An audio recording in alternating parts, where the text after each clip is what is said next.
আলহামদুলিল্লাহ নাহমাদুহু ওয়া নাস্তাঈনুহু ওয়া নাস্তাগফিরুহু ওয়া নু'মিনু বিহি ওয়া নাতাওয়াক্কালু আলাইহি ওয়া নাউযু বিল্লাহি মিন শুরুরি আনফুসিনা ওয়া মিন সাইয়্যাতি আমালিনা মান ইয়াহদিল্লাহু ফাহুয়াল মুহতাদি ومن يضلل فلن تجد له وليا مرشدا فنشهد أن لا إله إلا الله وحده لا شريك له ونشهد أن سيدنا وسندنا ونبينا محمدا صلى الله عليه وسلم الذي أرسله الله بالحق بشيرا ونذيرا وداعيا إلى الله بإذنه وسراجا منيرا وقال الله تعالى في كلامه المجيد وفرقانه الحميد ما كان محمد أبا أحد من رجالكم ولكن رسول الله وخاتم النبيين وكان الله بكل شيء عليما إن الله وملائكته يصلون على النبي يا أيها الذين آمنوا صلوا عليه وسلموا تسليما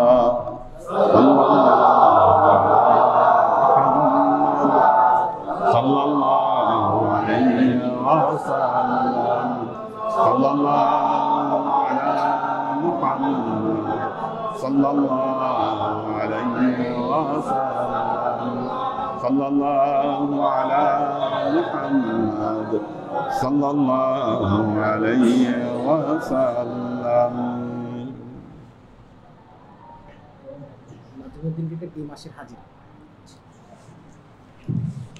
আল্লাহর আশিক ও সালেক বৃন্দ,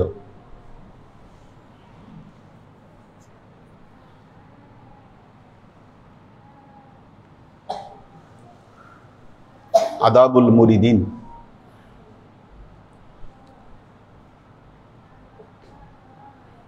মুরিদের আদব। যখন মুরিদ শব্দটি আসবে তখন এর সাথে মুর্শিদ শব্দটি ওতপ্রোতভাবে জড়িত। মুরিদ শব্দটি ফার্সি শব্দ, এটি ফার্সি শব্দ। ফার্সিতে মুর্দা শব্দের অর্থ হলো মৃত। যেহেতু আল্লাহ নবী বলেছেন মুতু ক্বাবলা আল মাউত, মৃত্যুর আগেই মৃত্যুবরণ করো,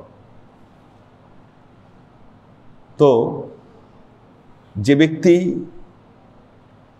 মৃত্যুর আগেই নিজের সব কিছুকে সমর্পণ করে দিতে পারল, নিজেকে সারেন্ডার করে দিতে পারল, সেই মূলত মুরিদ হতে পারল। একজন মুরিদের অবয়ব, একজন মুরিদের হাস্তি, তার অস্তিত্ব বা একজন মুরিদের স্বরূপ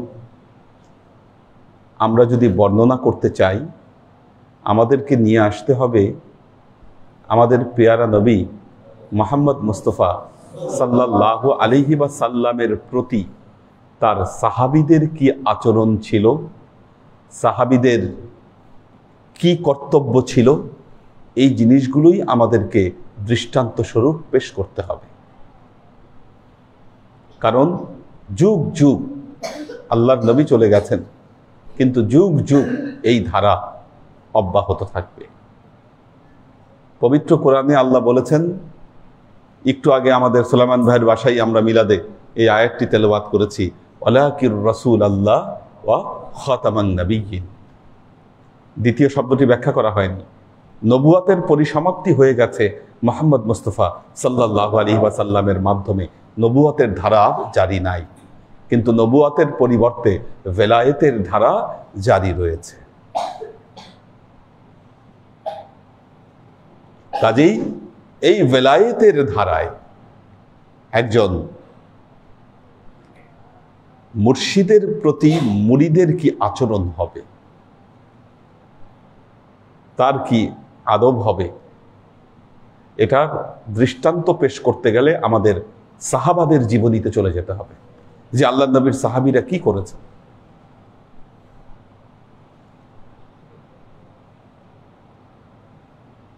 দেখুন, গতকালের ক্লাসে বলেছি, শুধু আমল দিয়ে পার পাওয়া যাবে না। শুধু আমল আপনাকে মুক্তি দিবে না। যদি আমল আপনাকে মুক্তি দিত, সবার প্রথম ইবলিশ মুক্তি পেয়ে যেত। সে এতই আমল করেছে, আল্লাহর দরবারে মুআল্লিমুল মালাইকা এই উপাধিতে সে ভূষিত হয়েছে। মুআল্লিমুল মালাইকা এই উপাধিতে সে ভূষিত হয়েছে, আল্লাহই দিয়েছে তাকে। কিন্তু তার আমলের সাথে আদব না থাকবার কারণে পরিপূর্ণভাবে সে রাজিম তথা অভিশপ্ত হয়ে জান্নাত থেকে তাকে বিদায় নিতে হয়েছে। মারাত্মক ট্র্যাজেডি এটা। দুজনেই ভুল করেছে, শয়তানও ভুল করেছে, হযরত আদম আলাইহিস সালামও ভুল করেছেন। যখন শয়তানকে আল্লাহ জিজ্ঞাসা করলো, শয়তান তুমি ভুল করলা কেন? শয়তান উত্তর দিল, আল্লাহ আপনি আমাকে দিয়ে ভুল করাইছেন, দোষ আপনার, আমার না। দেখেন কি মারাত্মক কথা। শয়তান কি বলতেছে? আল্লাহ দোষ তো আপনার, আপনি না চাইলে তো আমি ভুল করতাম না, আপনি চেয়েছেন বলে আমি ভুল করেছি। আদমকে জিজ্ঞাসা করছে, আদম তুমি কেন ভুল করলে? আদম বললেন, আল্লাহ ভুল হয়ে গেছে, মাফ করে দেন। এই শয়তানকে আল্লাহ অভিশপ্ত করলেন, আদমকে মুক্তি দিলেন। এটা হচ্ছে সারেন্ডার, এটা হলো আদব। আমরা আমল অনেকেই করি, আমল অনেকের ভেতরে আছে, কিন্তু সারেন্ডার, সমর্পণ সবার মধ্যে নাই। জান্নাতে যখন হযরত আদম আলাইহিস সালাম ভুল করেছিলেন, সারেন্ডারের অভাব থেকেই তিনি ভুল করেছিলেন। সারেন্ডারের অভাব থেকেই তিনি ভুল করেছিলেন। আল্লাহ তাকে মাফ করলেন, কিন্তু বললেন, আদম আমি তোমাকে মাফ করেছি, কিন্তু জান্নাতে তুমি থাকতে পারবে না।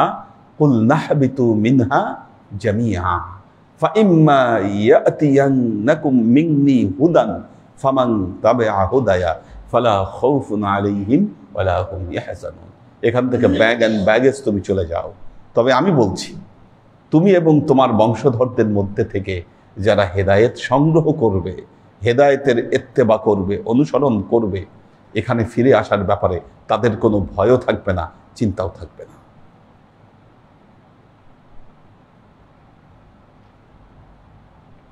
এই জন্য মনে রাখবেন, আদব সকল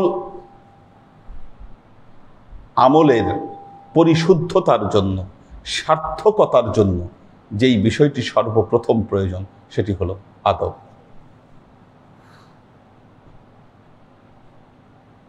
আপনারা জানেন ওসমানীয়রা সারা পৃথিবী শাসন করেছে, পুরো পৃথিবী শাসন করেছে, এবং সারা পৃথিবী তাদেরকে নিয়ে গবেষণা করেছে। এমন কি তাদের মধ্যে ছিল যে তারা পুরো পৃথিবী শাসন করতে পেরেছিল? কি শিক্ষা দেওয়া হতো তাদের? এবং মজার ব্যাপার যেটা গবেষণায় যে জিনিস বের হয়ে আসছে, যে তাদের শিক্ষা ব্যবস্থার বেসিক শিক্ষা যেটা সবার মধ্যে ছিল, এরা মক্তবে যেত। প্রত্যেকটা শিশু অবস্থায় তারা মক্তবে যেত। মক্তবে সর্বপ্রথম তাদেরকে কোরআন শিক্ষা দেওয়া হতো। এটা হলো সর্বপ্রথম শিক্ষা। এই জন্য দেখা যেত ওই সমাজ থেকে যারা বের হয়ে আসছে, ব্যবসা বাণিজ্য যারা করছে, যুদ্ধ বিগ্রহ যারা করছে, সমাজের রাজনীতিতে যারা নেতৃত্ব দিচ্ছে, প্রত্যেকের মধ্যে একটা জিনিস আছে, বেসিক কমন, কোরআন। আর দ্বিতীয়ত যেই সিলেবাসগুলো তাদেরকে পড়ানো হতো, এটা হলো আদবের সিলেবাস। এমন কোনো আলেম ওলামা নাই দেখবেন ছোটবেলায় তারা গোলেস্তা, কারিমা এগুলো পড়ে নাই। আপনাদেরকেও পড়াবো ইনশাল্লাহ, গোলেস্তা পড়াবো আপনাদেরকে, দরকার আছে। গোলেস্তা পড়লে দেখবেন যে কি চমৎকার বর্ণনা এবং আদব শিক্ষার যে মেসেজগুলো দিয়েছে গুলিস্তার মধ্যে, অসাধারণ। এটা পড়া দরকার, খুব শীঘ্রই শুরু করব। এখন তো আমরা ভ্যারাইটিস টেক্সট আমরা আসলে পড়ছি, এক একদিন এক একটা। আমরা মাসনবীও পড়ছি, আমরা তাফসিরও রাখছি, হাদিসও পড়ছি, ঘুরে ফিরে আমরা ক্লাসগুলো নিচ্ছি। আর আপনাদের যেই সিলেবাস দেখিয়েছি, আমরা কিন্তু ওই টার্গেট নিয়েও আগাচ্ছি। কারণ তরিকায়ে মুহাম্মদীর আলো ছড়িয়ে দিতে হবে আমাদেরকে। আমাদের টার্গেট হচ্ছে এটা,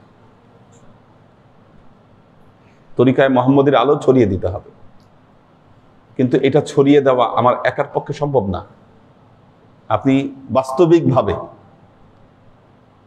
কয় জায়গায় সময় দিব বলেন? আমার পক্ষে কি সম্ভব? ইম্পসিবল ব্যাপার। এদিকে বিশ্ববিদ্যালয়ে ক্লাস নিতে হচ্ছে, আপনাদের এখানে ক্লাস নিচ্ছি, এর বাইরে আমার লেখালেখি আছে, লেখালেখি করছি। এই সব কিছুতে সময় দিয়ে, তার মানে তরিকার উপর কাজ করতে গেলে এখন আপনাদেরকেও হাল ধরতে হবে, আমি বলেছি দরকার হলে আপনাদেরকে সামনে খেলাফতের ব্যবস্থা রাখতে হবে, কাজ করতে হবে আপনাদেরকে তরিকার উপরে, তরিকার প্রচার প্রসার করতে হবে।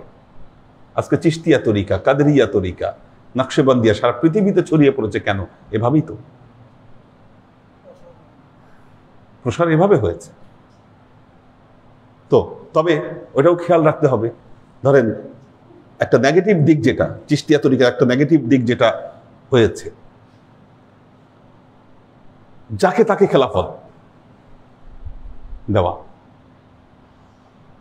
আপনাকে তো বুঝতে হবে যে কে তরিকার কাজ করতে পারবে। কি এমন লোককে খেলাফত আপনাকে দিতে হবে যিনি অন্ততপক্ষে তাকে দ্বারা সম্ভব, অ্যাবিলিটি তার মধ্যে আছে। কোনো অ্যাবিলিটি নাই, আপনি এরকম লোককে খেলাফত দিচ্ছেন, যার ফলে কি হচ্ছে? যার ফলে তরিকার বদনাম হচ্ছে, কাজী আল্লাহর আশিক ও সালেক কিন্তু আমাদের এগুলো নিয়ে ভাবতে হবে, আমাদের চিন্তা করতে হবে। আমাদেরকে আদব, আমরা কোন পর্যন্ত পড়েছিলাম?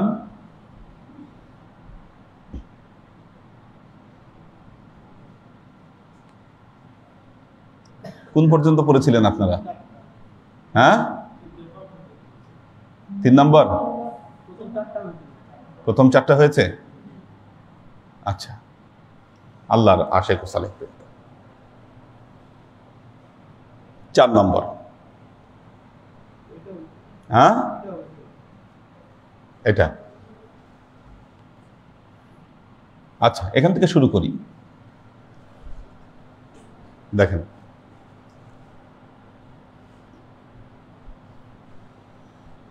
হুজুরের সাথে যখন দেখা করতে আসে তখন কি করে?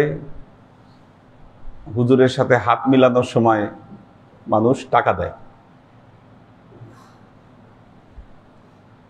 এটা নিয়ে বহু মানুষ সমালোচনা করে, কেমন হুজুর টাকা নেয় মানুষের থেকে। টাকা নেই। আচ্ছা, দেখবেন বর্তমান যারা সেকুলার শিক্ষা ব্যবস্থায় বিশ্বাসী তারা একটা কথা বলতে চায়, হুজুররা ধর্ম ব্যবসায়ী। কেন? তারা টাকা নেয়। তাদের এই কথার উদ্দেশ্য কিন্তু বহুদূর। যাদের জ্ঞান বুদ্ধি কম কথাটা শুনে মনে করতেছে হ্যাঁ তাই তো, এটা তো একটা বাস্তব কথা, কিন্তু এটার সীমা কিন্তু বহুদূর। কেন? দেখেন, যিনি জেনারেল লাইনে পড়ছেন, ফিজিক্স পড়তেছেন, ইংলিশ পড়তেছেন, কেমিস্ট্রি পড়তেছেন, তারপর যখন প্রতিষ্ঠানে গিয়ে সে ফিজিক্স পড়াচ্ছেন, কেমিস্ট্রি পড়াচ্ছেন, এর বিনিময়ে তিনি বেতন নিচ্ছেন। কি? এর বিনিময়ে তিনি বেতন নিচ্ছেন, ওইটাতে কোনো সমস্যা নেই। কিন্তু একজন হুজুর যখন মসজিদে তিনি ইমামতি করতেছেন, তিনি মানুষকে কোরআন পড়াচ্ছেন, ওই সময় তিনি আর টাকা দিতে পারবেন না। তার মানে কোথায় হাত দিয়েছে আপনি বুঝতে পারছেন? যদি এই অবস্থা হয় তাহলে সমাজের ছেলেপেলে তাদেরকে আরবি শিক্ষায় শিক্ষিত করা বন্ধ করে দিবে, কোরআন পড়ানো বন্ধ করে দিবে। কারণ যদি দেখে যে না, আরবি শিক্ষায় শিক্ষিত হলে, কোরআন পড়লে তো পেটই চলে না, ছেলেপেলে কেন তাদের সন্তানদেরকে এই আরবি শিক্ষায় শিক্ষিত করবে বলেন? তার মানে এই শিক্ষাকে বন্ধ করে দেওয়ার একটা উদ্দেশ্য থেকে তারা এই ষড়যন্ত্রের বীজ বপন করেছে, এটা মনে রাখবেন। তাহলে দেখেন আল্লাহ কি বলছেন, সূরা মুজাদালা আয়াত নম্বর 12।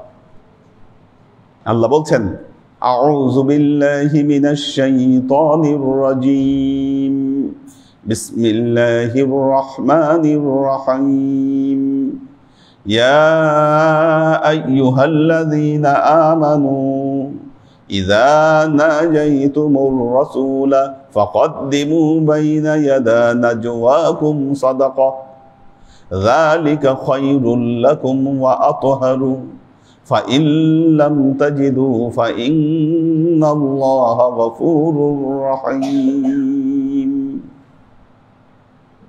ইয়া আইয়ুহাল্লাযীনা আমানু, হে ঈমানদারগণ।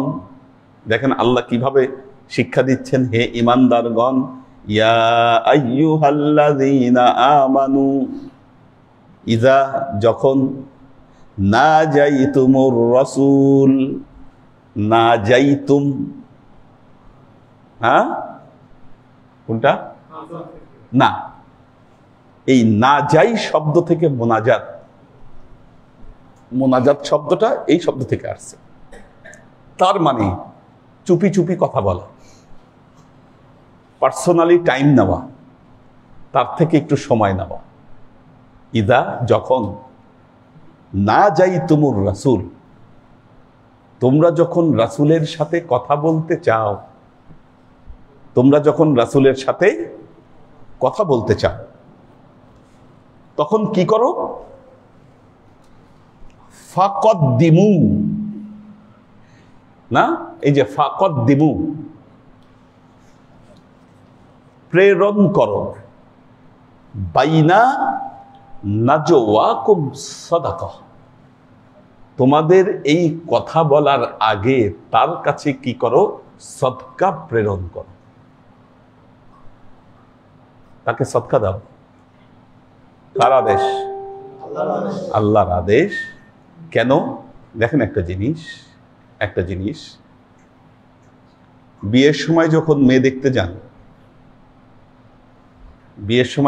দেখতে যান, তখন সুন্নত হিসাবে মেয়ের হাতে কিন্তু মাহরে নজরানা দিতে হয়। কেন নজরানা? আপনি যে তাকে দেখতেছেন, কি এই দেখার একটা নজরানা আছে।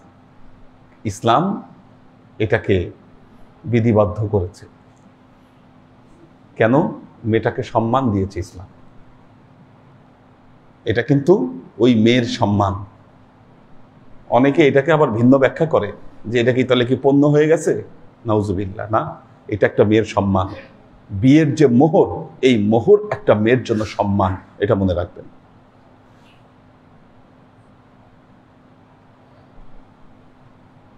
তো আল্লাহ বলছেন, ইদা নাজাইতুমুর রাসূল, যখন তুমি রাসূলের সাথে কথা বলতে চাও, ফাকাদ্দিমু বাইনা ইয়াদা নাজওয়াকুম সাদাকা, ওই কথা বলার আগে, এটাও একটা আদব, সেই কথা বলার আগে, তার থেকে সময় নেওয়ার আগে, ফাকাদ্দিমু, প্রেরণ করো, বাইনা নাজওয়াকুম সাদাকা, তোমরা একটা সাদাকা প্রেরণ করো, যালিকা খায়রুল লাকুম ওয়া আতহারু,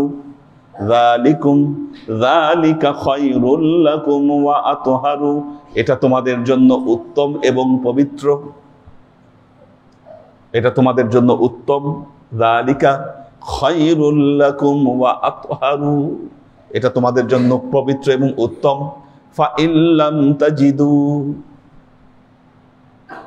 যদি তোমাদের কাছে টাকা না থাকে তাহলে ফা ইন্নাল্লাহা গফুরুর রহিম, তাহলে জেনে রেখো আল্লাহ অত্যন্ত ক্ষমাশীল এবং দয়ালু।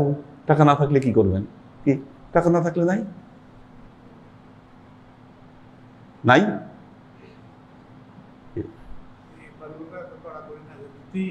না, এখন কারো কাছে টাকা নাই, সে সাক্ষাৎ প্রার্থনা করছে, তাহলে সে কি করবে? আল্লাহ বললেন আল্লাহ ক্ষমাশীল এবং দয়ালু, কারো কাছে যদি না থাকে সমস্যা নেই। তো কাজেই দেখেন আল্লাহর আশিক ও সালেক বৃন্দ, একটা কথা মনে রাখবেন, কোরআনের বাণী, কোরআনে যে আদব, মানব জীবনের জন্য কোনটা উন্নতির কারণ, অবনতির কারণ আল্লাহ ভালো জানেন, যেটা আমাদের দৃষ্টিতে ধরা পড়ে না। যেমন পবিত্র কোরআনে বলছেন, ইয়া আইয়ুহাল্লাযীনা আমানু কুলু কওলান সাদীদা ইসলিহ লাকুম আ'মালাকুম ওয়া ইয়াগফির লাকুম যুনুবাকুম ওয়াল্লাহু গফুরুর রহিম। আল্লাহ বলছেন ইয়া আইয়ুহাল্লাযীনা আমানু কুলু কওলান সাদীদা, বলতেছে হে ঈমানদাররা তোমরা সত্য কথা বলো, তাহলে কি হবে? ইসলিহ লাকুম আমালাকুম, আল্লাহ তোমাদের কাজগুলোকে পরিশুদ্ধ করে দিবেন, ওয়া ইয়াগফির লাকুম যুনুবাকুম, আল্লাহ তোমাদের গুনাহগুলোকে ক্ষমা করে দিবেন। বলেন। হ্যাঁ হ্যাঁ হ্যাঁ হ্যাঁ হ্যাঁ, প্রথম বলছে আল্লাহ, দেখেন যে যখন তোমরা রাসূলের সাথে কথা বলতে চাও তখন কি করো? তার হাতে তোমরা সাদকা প্রেরণ করো। এটার কোনো পরিমাণ নির্ধারণ করে দেয় নাই আল্লাহ, যতটুকু তোমাদের কাছে সম্ভব ততটুকু। এবং এটা মনে রাখবেন সাহাবাদের আদব ছিল এটাই, সাহাবাদের আদব ছিল এটাই। আমি বিশ্ববিদ্যালয়ের শিক্ষক, যখন আপনারা আমার হাতে টাকা পয়সা দেন, মানুষ এটা নিয়ে সমালোচনা করে না? করে। তো এখন অনেক জায়গায় সিস্টেম আছে, সরাসরি হুজুরের হাতে দেয় না, ইনডাইরেক্টলি দেয়,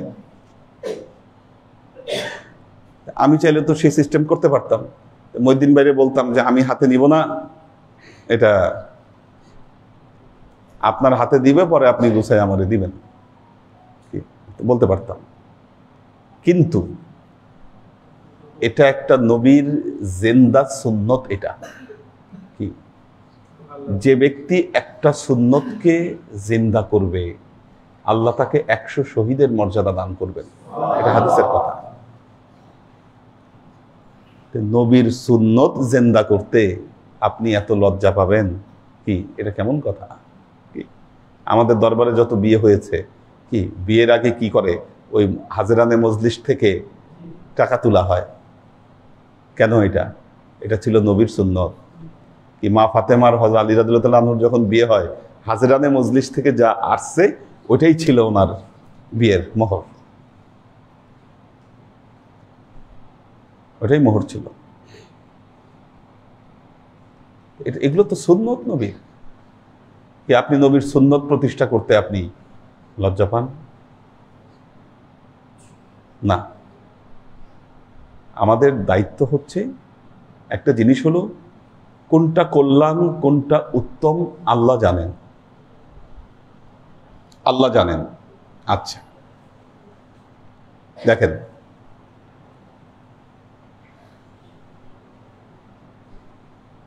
এখানে এমন অনেক কার্যক্রম পরিচালনা করা হয়। রমজান মাসে খাওয়া দাওয়া, 30 দিনই খাওয়া দাওয়ার ব্যবস্থা করা হয় এখানে রমজান মাসে। জুম্মার দিনে খাওয়া দাওয়ার ব্যবস্থা করা হয়। এখন আমি যদি আপনাদেরকে বলতাম দরকার নাই খাওয়া দাওয়ার, টাকা পয়সাগুলো আমার দিয়ে দেন, আপনারা তাই করতেন, আরো খুশি হইতেন। হ্যাঁ ঠিক আছে, এটা আপনারা খুশি হইতেন, ঠিক আছে, কিন্তু উদ্দেশ্য তো সেটা না। উদ্দেশ্য সেটা না। আপনাদের এই ব্যবস্থাপনার কারণে বহু মানুষ খাওয়া দাওয়া করতে পারছে, অসংখ্য সওয়াব হচ্ছে। আমার তো উদ্দেশ্য ছলে বলে কৌশলে আপনারা দুনিয়ার ব্যাংকে জমা না করে আখিরাতের ব্যাংকে জমা করেন। কারণ এখানে জমাইলে আপনার কোনো লাভ নাই, এটা আমি জানি। কি ওই জায়গায় জমাইলে যতটা লাভ, আপনি এই জায়গার ব্যাংকে জমাইলে ততটা লাভ নাই। এই জন্য মাঝে মধ্যে এক একটা ইভেন্ট নিয়ে আসা, তৈরি করা এবং আপনাদেরকে এর মধ্যে সম্পৃক্ত এবং সংশ্লিষ্ট করা। উদ্দেশ্য কেন? ওই ব্যাংকে আপনি জমা করেন। কাজেই আল্লাহর আশিক ও সালেক বৃন্দ, এই সদকা করার বিনিময়ে আল্লাহ পবিত্র কোরআনে এর যে উপকারগুলো, আল্লাযীনা ইউতি মালাহু ইয়াতাযাক্কা ওয়া মা লিআহাদিন ইনদাহু মিন নি'মাতিন তুজজা ইল্লা ইবতিগা ওয়াজহি রাব্বিহিল আ'লা ওয়া লাসাউফা ইয়ারদা। কেন তারা মাল ব্যয় করে? লিয়াতাযাক্কা, তাদের পবিত্রতার জন্য, পরিশুদ্ধতার জন্য। এই দেখেন এখানে আল্লাহ বলতেছেন যালিকা খায়রুন ওয়া আতহারু। আতহারু শব্দটা কোত্থেকে আসছে? তহারাত থেকে। একজন বান্দা যখন সদকা করে আল্লাহ তার গুনাহকে মাফ করে দেন।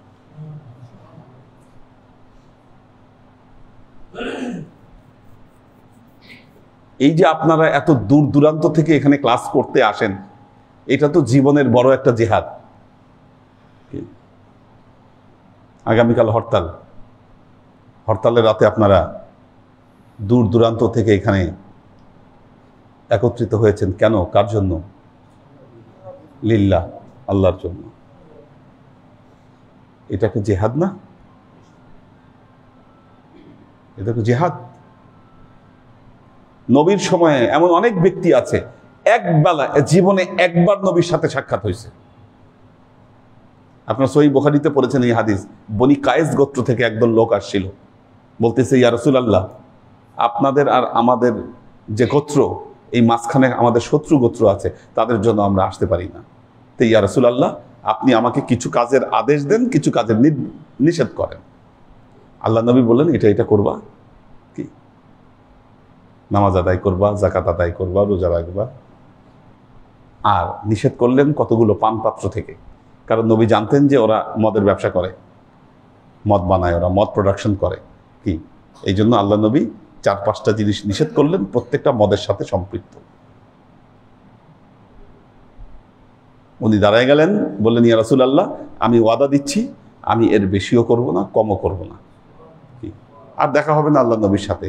সে যখন উঠে বের হয়ে যাচ্ছে, আল্লাহ নবী বললেন কেউ যদি জান্নাতি বান্দাকে দেখতে চায় সে যেন এই লোককে দেখে।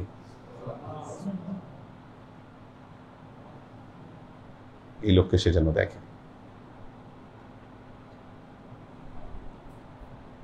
আল্লাহর আশেক ও সালেক বৃন্দ, এই আদাবুল মুরিদিনের এটা মনে রাখবেন, কোরআনের আয়াতগুলা খুব জরুরি। আপনারা এই কোর্স যারা পরীক্ষা দিবেন তাদের জন্য মেন ফ্যাক্ট হচ্ছে এই আয়াতগুলো মুখস্থ রাখা। কি এগুলা মুখস্থ করতে হবে আয়াতগুলা। অনেকের ঘুম লাগতেছে, ঘুম একটু সংবরণ করেন, ক্লাস প্রায় শেষ, দেরি হয়ে গেছে আজকে, এই জন্য চোখে একটু ঘুম লাগতেছে। আমাদের আবু জায়েদ ভাইয়ের ঘুম আসছে, বাবুল ভাইয়ের ঘুম লেগে গেছে। বাবুল ভাই শেষ করে দিব।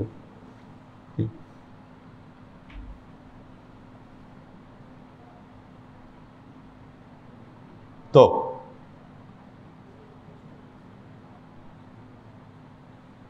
হ্যাঁ, আমরা 4-এর পরে 5-এ যাব আমরা।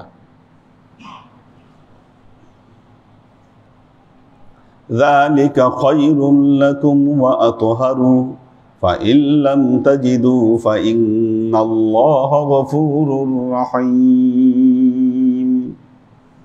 দেখেন, ইসলামে ওজর থাকলে সব কিছুতে রুখসাত দেওয়া হয়েছে। পানি পাচ্ছেন না, তায়াম্মুম করতে পারেন। আচ্ছা, আপনার জামার মধ্যে অপবিত্রতা লেগে আছে, শরীরও অপবিত্র, তায়াম্মুম করে না শরীর পাক করতে পারলেন, জামা পাক করার কি উপায়? ওই জামা নিয়েই পরেন। কেবলা যখন শনাক্ত করতে পারছেন না কোনোভাবে, ফাআইনামা তুওয়াল্লু ফাসাম্মা ওয়াজহুল্লাহ, যেদিকেই ফিরে নামাজ পড়বেন আপনার নামাজ হবে। কোনো কিছুতে ইসলামে বাড়াবাড়ি নাই, এটা মনে রাখবেন। কারো উপর চাপিয়ে দিবেন না কোনো কিছু, ইসলামের চাপায় দেওয়ার কোনো বিধান নাই, সব কিছুতে রুখসাত। তো আল্লাহর আশেক ও সালেক বৃন্দ, আজ খোদ মি জুয়াম তৌফিক আদাব বি আদব মাহরুম মাদাজ লুৎফেরাও। আমরা আল্লাহর কাছে তৌফিক, আদবের তৌফিক চাই, কারণ বেআদব আল্লাহর লুৎফ থেকে, তার রহমত থেকে বঞ্চিত হয়। মাওলানা রুমির কথা এটা। পূর্ববর্তী জামানার অলি আউলিয়াদের শিক্ষার মূল বিষয়বস্তু ছিলই আদব। কারণ আদব মানুষের মুক্তির কারণ হতে পারে। এবং ইহুদি খ্রিস্টানরা একটা কথা মনে রাখবেন, আমাদেরকে বেয়াদব বানাতে চায়। তারা ওদের মতো বেয়াদব আমাদের কেউ বানাইতে চায়, যেন আমাদের মধ্যে মান্যতা না থাকে, আমাদের মধ্যে সমর্পণ না থাকে, আমরা একে অপরকে সম্মান না করি। এই শিক্ষাগুলার বীজ ওরা আমাদের মধ্যে বপন করেছে। যদি আমরা এই অবস্থা থেকে বের হতে না পারি, বর্তমান জেনারেশন আদব জানে না। আমরা আমাদের শিক্ষকদের প্রতি যতটা আদব দুরস ছিলাম, এই নিউ জেনারেশন এরা জানেই না আদব কাকে বলে। আমরা আমাদের ওস্তাদদেরকে যেভাবে সম্মান করেছি, এই জেনারেশন সম্মান তো দূরের কথা, কি শিক্ষক পিটাইছে এরকমও ঘটনা আছে। কোথায় যাচ্ছে? যদি এই অবস্থা অব্যাহত থাকে, মনে রাখবেন আমাদের সমাজ থেকে কোনো দার্শনিক বের হবে না, কি চিন্তাবিদ বের হবে না, ভালো ডাক্তার, ইঞ্জিনিয়ার, গবেষক, বৈজ্ঞানিক বের হবে না। আমরা কিন্তু ভয়াবহ সমস্যার মুখোমুখি আছি। আল্লাহ আমাদেরকে রক্ষা করুন। দেখি কারা আছে।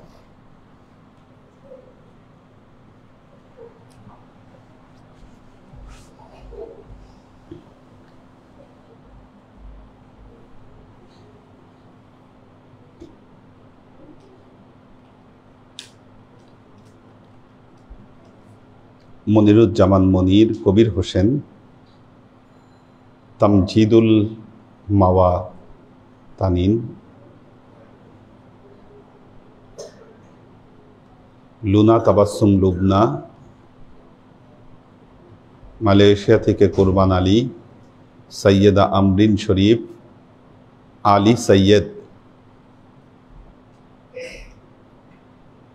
নাজিমুদ্দিন ভাইয়ের ফ্যামিলি আছেন, সুরাইয়া আক্তার, মনোয়ারুল ইসলাম লিটন, এম কে আলাল, সুলতান আইরিন, মোহাম্মদ আব্দুল বারি। সুলতান আইরিন দোয়া চেয়েছে। নুরুল্লাহ কাদেরি ভাই আছেন, ইঞ্জিনিয়ার আলমগীর হোসেন উনি আছেন, অলিউল্লাহ ভুইয়া আছেন, শহীদুল ইসলাম মামুন, কামরুল আনাম, তিশা তৌফিকা, মোহাম্মদ আবু হুরায়রা সিরাজগঞ্জ থেকে, কবির হোসেন, কৈতর বিথি, পপিয়ারা জামান সুমি,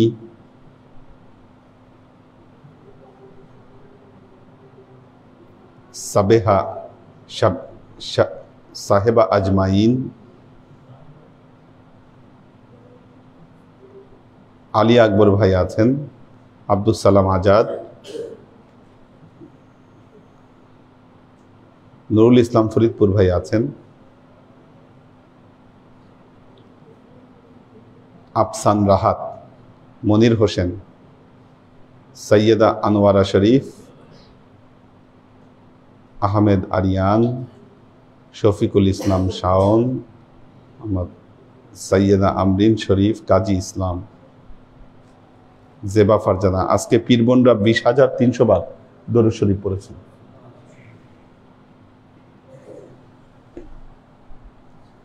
সূরা মুজাদালা আয়াত নম্বর 12, এটা মনে রাখবেন। হ্যাঁ, তো হ্যাঁ, মুজাদালা, সূরা মুজাদালা 12, আয়াত নম্বর 12। কারণ আমাকে অনেকে বলেছেন, হুজুর সবই তো ভালো লাগে আপনাদের, কিন্তু এখানে এসে যে মানুষ এরকম আদ মিলায়, এটা ভালো লাগে না।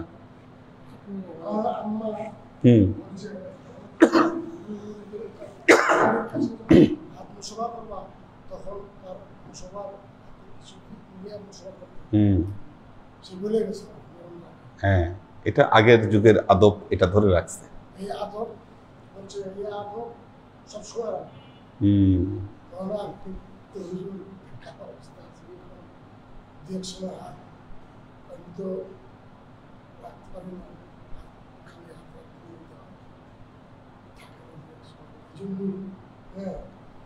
ফাইল্লাম তাজিদু ফাইন্নাল্লাহা গফুরুর রহিম। না পারলে সমস্যা নাই, ঠিক আছে। তো আল্লাহ, কিন্তু এটাকে নেগেটিভ চোখে দেখা যাবে না। মানুষ যখন নেগেটিভ বলবে তখন বলবেন, ভাই এটা কোরআনে বলা আছে, এটা কোরআনের আদব।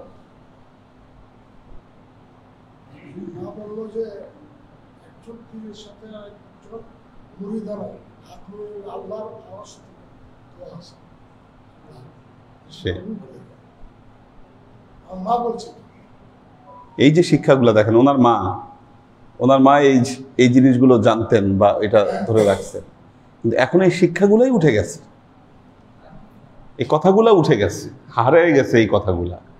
আমরা যখন পুরোনো টেক্সটে ঢুকতেছি, দেখেন এগুলো কিন্তু সব বলা আছে, লেখা আছে। এখন এগুলোকে সব ভ্যানিশ করে দিয়ে ওই আরব দেশ থেকে লেখা যে বই, কথা, এগুলার বাজার এখন বসছে এখানে। হ্যাঁ, তারা আবার সব কথার আগে বলে সহি কথা, খালি সহি খুঁজে, কোনটা সহি। শেষ করে দিয়েছে আমাদেরকে। এরা আমাদেরকে বলে আমরা বেদাতি, কিন্তু ওরা যে সবচাইতে বড় বেদাতি, এই বিচারটা করবে কে? বেদাত তো নব উদ্ভাবিত। যেই মতবাদের জন্ম এই শতাব্দীতে, এর চাইতে বড় বেদাত কোনটা আছে? এই সত্যকে আমরা উন্মোচন করে দিতে পারছি না মানুষের সামনে, কারণ এদের দল ভারী। এরা খুব বাহাসে আসবে না। একটা জিনিস মনে রাখবেন, এরা কখনো সামনাসামনি বাহাসে আসবে না, কারণ 2 মিনিটও এদের বাহাজ টিকবে না। আর এই মতবাদ যারা প্রচার করে, খেয়াল করে দেখবেন এদের মধ্যে ধর্মীয় শিক্ষিত মানুষ কম আছে। আপনি এই যে ফটকা ফুটকা যেগুলো দেখেন না, এগুলো কিন্তু অধিকাংশই হলো জেনারেল শিক্ষিত, কিন্তু কিছু আরবি পড়ে গবেষণা করে এখন এরা হুজুর সেজে বসছে। হ্যাঁ, পারবে না, এরা ভালো মতো কোরআনই তেলাওয়াত করতে পারে না। ওই যে একজন আছে কি আব্দুর রাজ্জাক বিন কি জানি আছে না, ইউসুফ, হ্যাঁ আব্দুর রাজ্জাক বিন ইউসুফ, এই যে মূর্খ, আপনি ওর কোরআন তেলাওয়াত শুনে দেখেন। আস্তাগফিরুল্লাহ, আপনারা যতটুকু শিখছেন তাও তারা পারে না। হ্যাঁ, এরা বাজার বসায় দিছে না। তো এগুলো কঠিন চ্যালেঞ্জ আমাদের জন্য। এই চ্যালেঞ্জ মোকাবেলা করা বর্তমান সময় এত সহজ বিষয় নয়। আল্লাহ আমাদেরকে সাহায্য করবে ইনশাল্লাহ। মুসলমানদের এই অবস্থা থাকবে না, মুসলমানরা জেগে উঠবে। কয়েক দিনের সমস্যায় আমরা পড়েছিলাম। এই আমেরিকা, ইউরোপ, এই যে শয়তানগুলা, এরা মাথাচাড়া দেওয়াতে মুসলমানরা অবদমিত অবস্থায় ছিল, কিন্তু মুসলমানরা এখন জেগে উঠতেছে। এই শতাব্দীতে তারা জেগে উঠবে ইনশাআল্লাহ। আল্লাহুম্মা আমিন। আল্লাহুম্মা সাল্লি আলা মুহাম্মাদ ওয়া আলা আলি মুহাম্মাদ কামা সাল্লাইতা আলা ইব্রাহিম ওয়া আলা আলি ইব্রাহিম ইন্নাকা হামিদুম মাজিদ। আল্লাহুম্মা বারিক আলা মুহাম্মাদ ওয়া আলা আলি মুহাম্মাদ কামা বারাকতা আলা ইব্রাহিম ওয়া আলা আলি ইব্রাহিম ইন্নাকা হামিদুম মাজিদ। রব্বানা যালামনা আনফুসানা ওয়া ইন লাম তারহামনা লানাকুনান্না মিনাল রব্বানা আতিনা ফিদ দুনিয়া হাসানাহ ওয়া ফিল আখিরাতি হাসানাহ ওয়া কিনা আযাবান নার। রব্বানা লা তুযিগ কুলুবানা বা'দা ইয হাদাইতানা ওয়া হাব লানা মিন লাদুনকা রাহমাহ ইন্নাকা আনতাল ওয়াহ্হাব। আল্লাহুম্মা ইন্নাকা আফুব্বুন তুহিব্বুল আফওয়া ফাআফু আন্নী ইয়া গফুরুর রহিমুল ওয়াদুদ। তবে এটার আবার মিস ইন্টারপ্রেটও অনেকভাবে হয়। যেমন একজন ক্লাস করে না বহুদিন যাবত, কেন ক্লাস করো না কেন? টাকা নাই পকেটে, এই জন্য হাত মিলাইতে হবে। ঠিক আছে, এটা যেন না হয়, এটা মনে রাখতে হবে। কি ব্যাপারটা বুঝছেন? হ্যাঁ, সুযোগ নেওয়া আর কি। ঠিক আছে, না থাকলে নাই। হ্যাঁ, আল্লাহ তো বলেই দিয়েছে সাথে সাথে। জি হ্যাঁ, অবশ্যই না, কোনো কঠোরতা নাই। কিন্তু কঠোরতা না থাকলেও শয়তান আপনাকে ওই সুযোগটা নিতে বলতেছে। হ্যাঁ, রব্বানা লা তুযিগ কুলুবানা বা'দা ইয হাদাইতানা ওয়া হাব লানা মিন লাদুনকা রাহমাহ ইন্নাকা আনতাল ওয়াহ্হাব। আল্লাহুম্মা ইন্নাকা আফুব্বুন তুহিব্বুল আফওয়া ফা'ফু আন্নী ইয়া গফুরুর রহিমুল ওয়াদুদ। আল্লাহুম্মা নাওবির কুলুবানা বিনূরিল ঈমান ওয়া নাওবির কুলুবানা বিনূরিল ইসলাম ওয়া নাওবির কুলুবানা বিনূরিল ইহসান ওয়া যায়্যিন আখলাকানা বিনূরি মুহাম্মাদিন সাল্লাল্লাহু আলাইহি ওয়া সাল্লাম। আল্লাহুম্মা ইন্না নাসআলুকা ইলমান নাফিআ রিজকান ওয়াসিআ আমালান মাকবুলা শিফাa'an মিন কুল্লি দাইন কলবান খাশিয়া যিহনান যাকিরা ঈমানান কামিলা তাওবাতান ক্বাবলাল মাউত রাহাতান ইনদাল মাউত ওয়া নাজাতান বা'দাল মাউত। আল্লাহুম্মা ইন্না নাসআলুকা রাহমাতিকা ফি কুল্লি দারাজাতিন ফালাহান ফি কুল্লি আমরিন ওয়া নাউযু বিকা মিনাশ শিরকি ওয়াশ শাক্কি ওয়ান নিফাকি ওয়াল বিদআতি ওয়া মিন কুল্লি ওয়াসওয়াসাতিশ শাইতান। ইয়া আল্লাহ, ইয়া রহমান, ইয়া রহিম, আমরা এতক্ষণ তোমার দরবারে যে সমস্ত আমলকে উপস্থাপন করলাম, ত্রুটি মুক্তভাবে এই আমলগুলোকে তুমি কবুল করে তুমি আমলের যাজা আমাদের পিয়ারা নবী হযরত মুহাম্মদ মুস্তাফা সাল্লাল্লাহু আলাইহি ওয়াসাল্লামের কাছে পৌঁছে দাও। আল্লাহ, আমাদের নবীর পরিবারবর্গের কাছে তুমি এর যাজাকে পৌঁছে দাও। এই দুনিয়ার সমস্ত আম্বিয়ায়ে কেরাম, সাহাবায়ে কেরাম, তাবেঈন, তাবেঈন, ওয়ালি আউলিয়া, গাউস কুতুব, আমাদের মা বাবা, ভাই বোন, আত্মীয় স্বজন, এই দরবার থেকে যত পীর ভাই বোন চলে গেছে সবার রুহে আল্লাহ তুমি এর জাযাকে পৌঁছে দাও। তুমি তোমার হাবিবের ওসিলায় আমাদের সবাইকে কবুল ক্ষমা করে দাও। আমাদের জীবন থেকে সমস্ত অভাব, অভিযোগ, বালা, মুসিবত, দুঃখ, কষ্ট, রোগ শোককে দূরভূত করে দিয়ে দৃঢ় হস্তে তোমার দ্বীনের খেদমতের তৌফিক তুমি আমাদেরকে দান করো। আজীবন যেন তোমার হেদায়েতের পথে প্রতিষ্ঠিত থাকতে পারি, সে তৌফিক তুমি আমাদেরকে দান করো। সুবহান রাব্বিকা রাব্বিল ইজ্জাতি আম্মা ইয়াসিফুন, সালামুন আলাল মুরসালিন, আলহামদুলিল্লাহি রাব্বিল আলামিন। ওয়াজআল আখিরু কালিমাতিনা ইনদাল মাউত লা ইলাহা ইল্লাল্লাহু মুহাম্মাদুর রাসূলুল্লাহ সাল্লাল্লাহু আলাইহি ওয়াসাল্লাম।